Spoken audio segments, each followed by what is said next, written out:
So I'm a proud father of a 16-year-old daughter. She has one really fond memory um, about a Christmas day a long time ago. That one year where were actually capable of building a snow hut. So every time we talk about Christmas Day, her eyes sort of lights up all the time. I remember my childhood was a little bit older, and I remember building snow hut multiple times during but she only had that one chance. My youngest daughter, she's 9 today, had never had enough snow to build more than a tiny little snowman. There's no doubt about climate changes here, and you're all hopefully passionate about it because you're here at this session. And that's basically what I'm going to talk a little bit about in technology choices and things while going through a project I just did with a major Danish company called Vestas. So if you don't know, Vestas produces turbines, wind turbines to be exact, and a lot of other things to be, and they are the world's largest manufacturer of wind turbines in the world. They're also the world's most sustainable energy company in the world, and they want to stay there. And that's why they think a lot about sustainability in all of their work. These huge turbines are very, very complex. I actually went out and seen the big one here. They erected in December last year. That single turbine can produce enough electricity to power 20,000 homes. A single turbine. They are at normal operations. This is actually one of the blades. At normal operations, that wingtip out there travels so fast, and it has to operate for 30 years plus with as little maintenance as possible. But it travels faster than a McLaren F1. So imagine building a system that lasts for 30 plus years and have to withstand that amount of force. So these turbines are gigantic, and so is the compute needed. So what we built together with Vestas was wind turbine simulations, and these simulations were about placements in a wind farm. It was about the strength, the structural integrity of each component inside a turbine, and also when you erect a turbine, they're designed for that location. So if you take the same turbine and place it in the North Sea versus, I don't know, Central Europe somewhere, you can easily save 50 tons of steel by redesigning that turbine, because there's not much wind gusts in Central Europe. So together with Vestas, we needed to solve this problem. They basically drill it down to what we had to do, is that we need to scale this compute cluster to be able to handle these new, very, very complex turbines. They need to be able to scale to 400,000 cores running at the same time. They want it to be cost efficient. Who doesn't want to do that? But that was part of the challenge also. And they wanted to stay as green as possible. So they wanted us to minimize our CO2 footprint. And why do we talk about CO2 in software? Because we keep talking about the aviation industry and being the one that pollutes everything. We just added, or we're about to add tax on flights here in Denmark, but the IT industry emits more than the aviation industry. In fact, we emit almost twice as much as the entire aviation industry. So I hope you're thinking, okay, cool, what can I do? And that's what I'm getting into. Because Green Software Foundation has a number of principles. They actually have 7 principles, but they're grouped into these 3 categories. It's about energy efficiency. And energy efficiency is about actions you can take for your software to use less electricity. What springs to mind is probably optimization of the performance of your software. Another thing you don't really think of is actually your programming language. There's a huge difference in how efficient each programming language is. Anyway, but programming languages, that's a choice of tools. Like I run whatever Windows I'm running here, that's a choice of my tools. But in my opinion, you should optimize for developers first. So if you're a really good Python programmer and that solves the problem, do Python, even though it's hugely inefficient. If you're running on 400,000 cores, don't use Python. And then optimize for delivery, which we also have a lot of talks about in this conference. The second one is hardware efficiency. Like when you start up a virtual machine or whatever you run on, pick one that fits the workload. Like if I was a developer building a system and they ask me, okay, what kind of server do you need? At least 32 cores and a terabyte of memory, because I was afraid that my system might not be able to scale. Today it's a lot easier, especially in cloud world where you can actually downsize your virtual machine to the right size so it sort of fits your need. Another thing you can do is efficient hardware. Most languages today can run on ARM hardware and not x86, which is hugely inefficient. Like there's almost a 70% reduction in electricity consumption in an ARM processor versus an x86. And then there is stuff like turn off unused resources. Like cloud providers generally have scale up, scale down features and stuff like that. Our cluster, the one we built with Vestas, can scale from 0 cores up to 400,000. Actually, 400,000 is not a limit, but that was just the target, and all the way down to 0. So if there's no workload right now, it will scale down to 0, plus the single API server that keeps on running because we need to be able to talk to an API. And then carbon awareness. And I'm going to drill down into carbon awareness a lot more. It's about being intelligent of when and where you run your workloads. It's called time shifting and location shifting. That's what I'm going to spend most of my talk on today.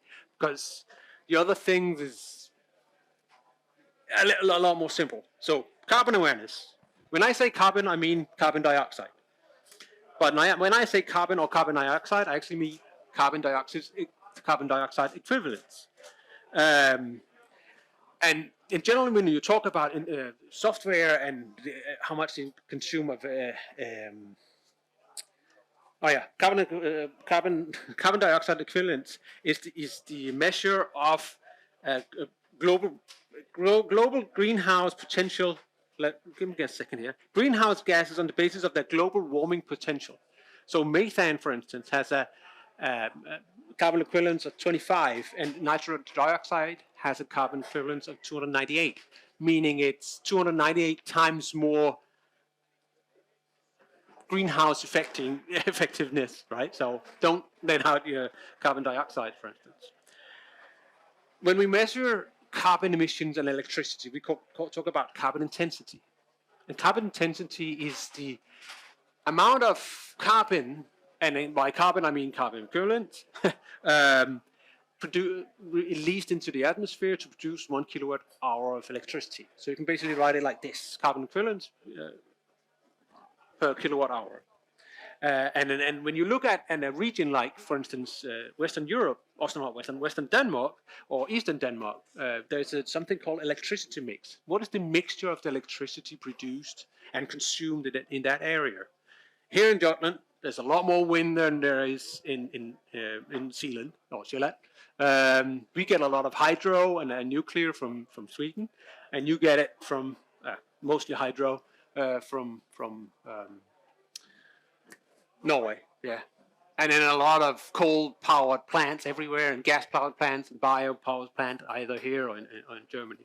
So if you look at electricity mix worldwide over the last couple of years, or last 20 years or so, 15 years, it looks better and better. Like you can see the amount of coal being used to produce electricity in the world is going down, and the amount of renewables is going up. That's an awesome story, except we're consuming a lot more electricity. And within the next 15 years, the amount of electricity we need is going to quadruple. So we need to figure out how to solve that problem. So today, you can actually see the amount of coal that's being used is increasing, and the number of coal plants being erected in China is insane, and you even see it here in Europe still. Cool. So let's look a little bit at electricity, and there's this tool called Electricity Maps. That's a Danish startup, which has an awesome tool. So if I go out of my presentation and try to figure out whether I'm supposed to go left or right, here I am. So this is showing live data of the carbon intensity in Europe right now. I can scroll around in the world if I wanted to. But if you, for instance, look at here in Jutland, you can see the carbon intensity is 111 grams, and it's 90% renewable. So it's quite a high number compared to, I don't know, if you go to Sweden, which is 23, or where we have our Western Europe data center is 91 right now. That's quite low for that area. But let's dig down a little bit here into to this area, and you can actually see here that first of all, 111 grams right now. If I scroll down, you can see the mixture of electricity here. So it's mostly wind, a little bit of coal, biomass, and you can even see it over a period of time. So imagine having a workload, batch-oriented, for instance, or simulations. Where do you want to run them? Like you can, instead of running it during the day, you can run it during the night, which makes a lot of sense here in Denmark, but not all, depending on where your servers are located, it might be during the day or in the morning or when it's windy, because then there's a lot of electricity. So you can use this data to schedule your workload. And that's what that is basically carbon awareness. You can also pick another country if you want to and make it really dark, right? So if you move your workload to, if you can, move it to Poland, the amount of carbon you emit is really, really high. All right, so that's electricity map, and they have an API you can use. And for instance, this is just a snapshot at one point, which sort of shows you something that's very, very evident. Normally, the number of carbon emissions in the Netherlands is quite high. They are heavily dependent on gas. And in Sweden, they are mostly using nuclear and wind and hydro. So they're always more or less low around that number. So let's look a little bit at time and location shifting. So the solution we built runs on a cluster. It's actually not a Kubernetes cluster. We could have run it on Kubernetes. We didn't, because there's an overhead of running in Kubernetes. So we ran it on bare metal. Vestas actually has a Kubernetes cluster, well, actually many of them. But in our case here, these two, I don't know, look like cherries. These two areas here are supposed to resemble a cluster. So we had a cluster in Western Europe, Azure region, and we had a cluster in Western Sweden Central. And we needed to figure out when and where to sort of move these workloads. So we had something we called it a dispatcher. But dispatcher is basically just a component that whenever we received a job saying, I need to run this job, you know it takes about an hour on 1,000 cores. Where and when should I run it? So we talked to something we call Cost API. Cost API is Azure Pricing API in our case. We talked to CO2 API. In our case, that was electricity map. So we got the electricity or the carbon intensity of the area you wanted to run in it. And then we could sort of figure out, okay, in this case, you need to run it in Sweden Central. Moving things around actually has a cost. So that was included, meaning the compute resources might not have the same price in Sweden and in Western Europe. So that might be a price difference. And also, where is the data located?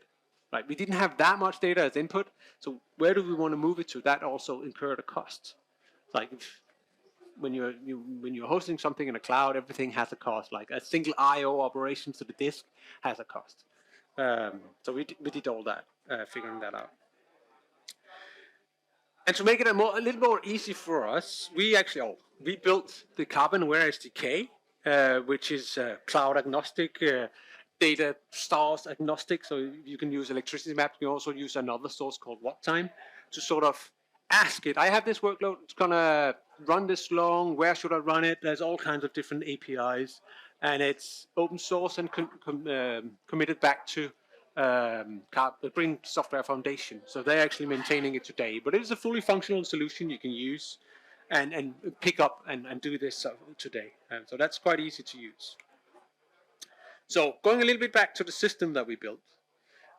So we have our end users over here. So this boundary here, this one is supposed to say, okay, this is on premise, or the other one is in Azure in our case. So we have these loads of control scientists or very, very brainy people figuring out how to design these turbines. They all had their drive, made basically a map drive, which we call the artifact store.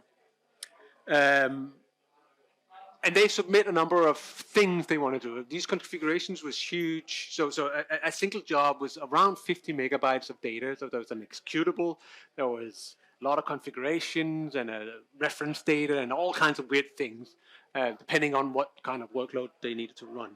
So instead of having, I don't know, 1,000 nodes in Sweden Central, read that 1,000 times, we of course copied the data to Sweden Central first, and that's what we call satellite storage. So we had as many regions as we wanted to, but each of them had a satellite storage where we can copy it to, and then it was submitted by the dispatcher to sort of fetch that data and run those 1,000 nodes with all these calculations. The output data was a little bit different because we got a lot of output data. It could easily be a terabyte, it could also be a petabyte on a single calculation. And we needed to move that back to that artifact store, which could be on premise, it could be anywhere else, could be another Azure region. So we needed to copy that stuff back. So we couldn't wait. Like moving a petabyte of data or even a terabyte of data takes hours, even on a very, very fast connection. So what we did was whenever we got a file, or the output of a file we knew that we were gonna save, we got an event grid notification, and it started copying right away.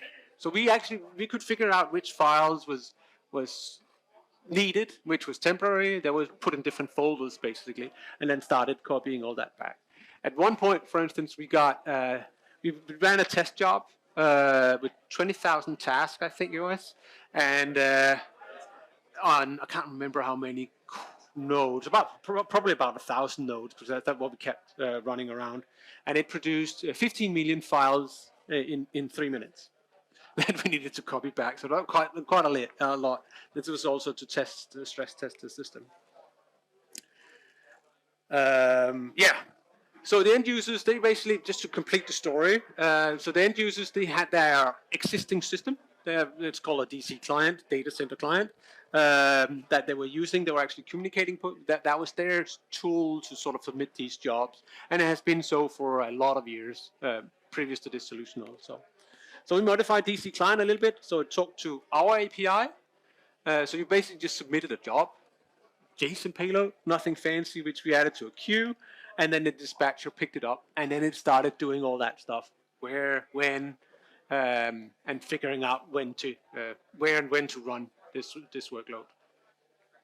And just to give you a view of what we did a little bit here, so we created this UI for admins, because you need to sort of look a little bit at cost saving is one thing, but the financial impact might also occur. Things like moving a petabyte of data is not cheap, and moving from, let's say, Western Europe to Sweden Central might mean that our cost of operations, because the compute nodes are more expensive. They could be, they might not be. So we built this UI for them, and up here in the top, you can see here that they can sort of evaluate what is most important for them now. Like, is cost? Oh, the top one is greenness. How green do you want to be? And how much dollars are you willing to spend, or how much money are you willing to spend? And based on that, we sort of evaluated where you're supposed to run your workload. And then we sort of added up here a small notch to the users, because we kept data all the time, so we can see how much CO2 we actually saved. So we added a little notch here saying, okay, if you are if you move that slider a little bit, it will cost you $1,000 extra, but you saved X amount of CO2, for instance. And then there was all kinds of other things. And we actually did it a little bit more fun, just to nudge people to. So we sort of, depending on where you put the slider, it became more and more like a cesspool over here. So yeah, that worked really well for us. And Vestas is actually quite happy about this solution. I want to roll it out to more of their solutions today. All right, so the impact. We did two things. We did time shifting, meaning moving a workload within a day. Not in the same data center, whatever, it doesn't really matter, but just moving it within a day and saying, instead of executing it right now, let's wait until the greenest point in time within the next 24 hours. That saved us 12 to 16% CO2. That's quite high just by delaying a job. But moving it, a workload from, let's say, Western Europe to Sweden Central, could yield up to 90% CO2 reduction, which is a huge amount. So if you want to do this, and this was the easy part, this became a lot more complex. You need to spin up and down these clusters and stuff like that. All right. Tools. I mentioned so how you can replicate this. I mentioned Green Software Foundation. They, besides having the carbon-aware SDK, besides the green software principles, they also have a way to measure the carbon intensity of a piece of software. And I'm going to go through this, how to do that calculation. So if we're taking an example, let's make it super simple. We'll have a Dell PowerEdge 3 gigahertz, 16 gigabyte RAM server we run our system on. Nothing else runs on it, just to make it super simple. We want to calculate the amount of carbon emissions on this piece of software that's running on this server in an hour. For instance, today between 2 o'clock and 3 o'clock, currently. So this is a 400 watt server, meaning if it's running, it might not run with 400 watt, you need to measure that. Assuming it does, so that's 0.4 kilowatt hour. Then you have something called embodied carbon. And embodied carbon means the amount of carbon it requires to produce the server, ship it, and recycle it later. And that's a calculation, something you can get from your vendor. It's not that easy to get, but you can get it. So the embodied carbon of this server, let's say it's 1,000 kilos, and we give it a lifespan of 4 years. So we calculate that into an hour, meaning 1,000 kilos divided 4 years, 365 hours, blah, blah, gives you 28 grams per hour. And the carbon intensity, we used electricity map to get that value, that's 216. And then we need some what we call a functional unit, saying this during at this point from now on and an hour forward, we produced or executed 398 orders. To keep this simple, I'm not including any networking or cooling or anything like that, but you can easily add that. That's not that huge a problem. There's something called PUE, for instance, on data centers. So the calculation here is super, super, super simple. So this is the formula, and it's basically the software carbon intensity, SCI, is the energy consumed of the software. That's what you measure. In my case, it was 0.4 kilowatts in an hour. You can actually add a meter if you want that. Carbon emitted per energy, meaning carbon intensity, that was 216. The embedded carbon, which is 1,000 kilos. And then per functional unit, which is whatever it is, you process a message, something that you sort of can measure on how efficient this software was. So getting that into a little bit of a formula, so looks nice. Do the calculation. So 0.4 times 216, that's the operational carbon emissions. It's 86 grams for this server. My car, I drive a Ford EcoBoost 2014, emits around 134 grams per kilometer. So it's not a huge amount, but gotta remember this runs 24/7 and stuff like that. Plus the 28. So the total amount of carbon emissions for this server is 114 grams per hour. Divided that by the number of orders, so 0.31 grams per kilowatt hour. So relook at this formula. It's actually quite clever constructed, right? Because if you take the energy consumed, if you can lower that, and more efficient hardware, E becomes lower. Find a green electricity, like from a turbine or hydro or whatever, I becomes lower. Extending the lifetime of a server, for instance, from 4 to 5 years, you'll lower M, and make it more efficient or push more orders through or messages, R will become higher. I work for a cloud vendor, and Microsoft's not very good at giving you these numbers at all. And I haven't found any hardware, cloud vendor or hosting partner that actually can give you these details. So I'm pushing Microsoft heavily to sort of release these numbers, because in our calculation, we had no clue what the embedded carbon of the servers that Azure was running on. We had no clue how much energy they were consuming, because that's hidden for us. But luckily, the servers and the amount of electricity was the same in no matter which region we were in. So whether or not we were running the servers in Western Europe or Sweden Central, it'll be the same. So we can compare these two numbers. We couldn't give the actual value, but we can compare it and saying this is way more efficient green than the other region. And I'm trying to gather momentum for Microsoft to do even more here. So later there's going to be a link to something a vote you can vote on and get the product group to help me build some of these things. There's a lot more going on. So there's a blog post here, which you can read a lot more. It's not every detail is not there, but there's a lot more about what we did, also about lowering the costs, because when moving the workload back and forth, we can use something called spot instances. So if spot instances in Azure is instances that somebody else reserved but they're not using, meaning we could use those up to a 90% discount, but we might run out of them in Western Europe. So if the user put the slider all the way to the left, saying I'm cheap as hell, we could move the workload to Western Europe to get even more spot instances, or Norway East, or wherever we wanted to do. And there's a lot more detail in this blog post. So the first baby step that Microsoft is doing, or public is doing, they're doing a little bit more internally, but not as much as I would like them to do, is this carbon-aware CADA scaler, where you can sort of saying, okay, I'm processing messages. It's sort of a event, so function-oriented programming here. You can sort of say, depending on the carbon intensity, you can automatically scale and up and down, stuff like that. That's the first step Microsoft has sort of started going in these directions, and it's actually quite easy to use. But in my opinion, it's not enough. It's really not enough. So, but yeah, you can start using it. It's fairly easy. It's been used many places in production, so it's quite a good one.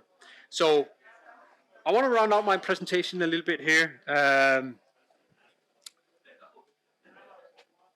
Because I think we can do a lot more.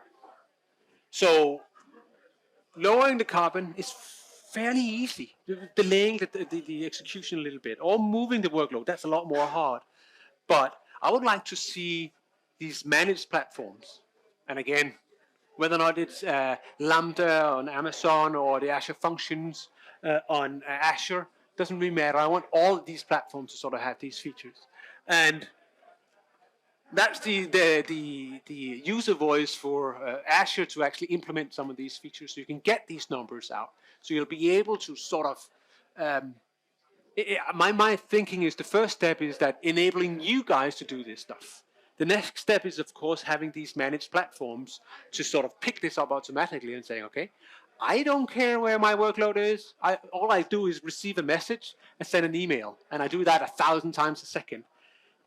Run it wherever it makes sense financially and or environmental, meaning sustainability. So being able to move things around like that will be a huge benefit. Right now, you can easily do the time shifting.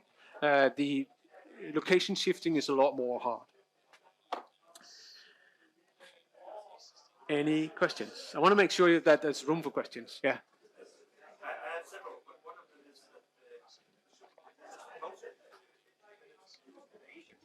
Yes.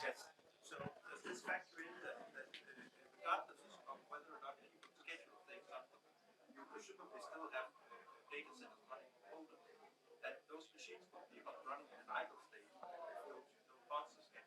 Yeah. Yeah. Yes. And first question was no. This is not ASIC specific. There's nothing ASIC specific. Carbonware SDK is not ASIC specific. Actually, we built it on purpose to be agnostic. I think it's only Amazon. You can easily add your own provider. It's Amazon, Google. Oh, sorry, Amazon and Microsoft right now. I don't think there's one for Google or Oracle or whatever cloud provider exists out there. The second thing is, yeah, the cloud centers or data centers, at least the hyperscale ones, starts and stops virtual machines in a rapid pace. That's actually why you see it once in a while take quite a while to spin up a virtual machine. I mean, if you ask for a few of them, they need to boot up first. And in Azure's case, it's a hypervisor and all that kind of thing. So it can easily take a couple of minutes if you ask for a lot of virtual machines. And whenever you turn off your usage, they'll also shut them down. So if you're not using the resources right now, if you reserve the 10,000 virtual machines and you're not using them, they'll be shut off. Hence, it'll kind of take you a couple of minutes or 5 actually to get all 10,000 virtual machines. Probably more than 5 minutes. But yeah. Any other questions? Yeah. When you measure the carbon impact, Yeah. you use average or marginal? We use average. You know what I'm talking about here, apparently. So there's something called marginal carbon intensity and average carbon intensity.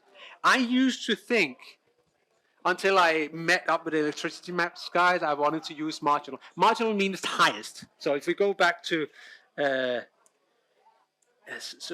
electricity map here, electricity map shows average carbon intensity. But how do I explain marginal? So that's the average intensity of. Let's scroll up a little bit here. Where the hell is my mouse? Doesn't matter. You remember that there was a combination of gas and bio and stuff like that. So they show the average intensity of everything produced. The marginal intensity takes the worst possible, meaning gas, which would produce about 1,000 grams per kilowatt hour, where hydro is about 4 grams per hour. So if you just show the marginal, in Denmark you'll always show 1,000. So actually the marginal, so we use the average, and we started out with the marginal because I thought that makes most sense, but the electricity map actually has quite a good blog post of why it doesn't make sense. Any others? Oh, there's one up here also. Where? Oh, there, sorry. So you talked about energy efficiency hardware. Yes. Yes. So there are very much difference between old hardware and new hardware. Yes. But we also talked about flooding. Yeah. Carbon. That once you have an old platform, most of the carbon running is over the because it has been manufactured. All that's left is recycling. Yeah. By extending that life, you get more out of it.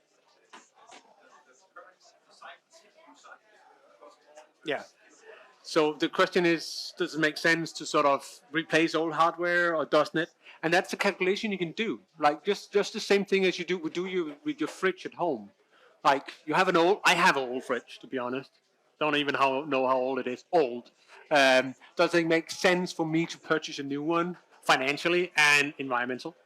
I need to do that calculation. Like if I buy a new fridge, how much embedded carbon is there in that one? I can't even get that number today. But yeah, and you can use that formula for it actually. So you had a question too? You forgot it. Okay. We have time for one more question. Sure. So this updates every 15 minutes. Actually depends on which country you're in, but in Denmark you don't have to get it from electricity map. You can get it directly from. Yeah, but it actually gives you a forecast if you pay for it. So yes, so you have to, for their API you need to pay for the forecast up to, and the next 24 hours is fairly accurate. The next 7 days is hugely inaccurate.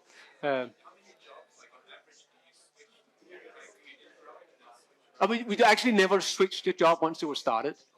We made a decision saying, okay, once we submitted the job and we figured out here it's supposed to go in that direction, if we delayed the job, we would reevaluate. Okay, we figured out we want to run this job in I don't know, Ukraine tonight at 9.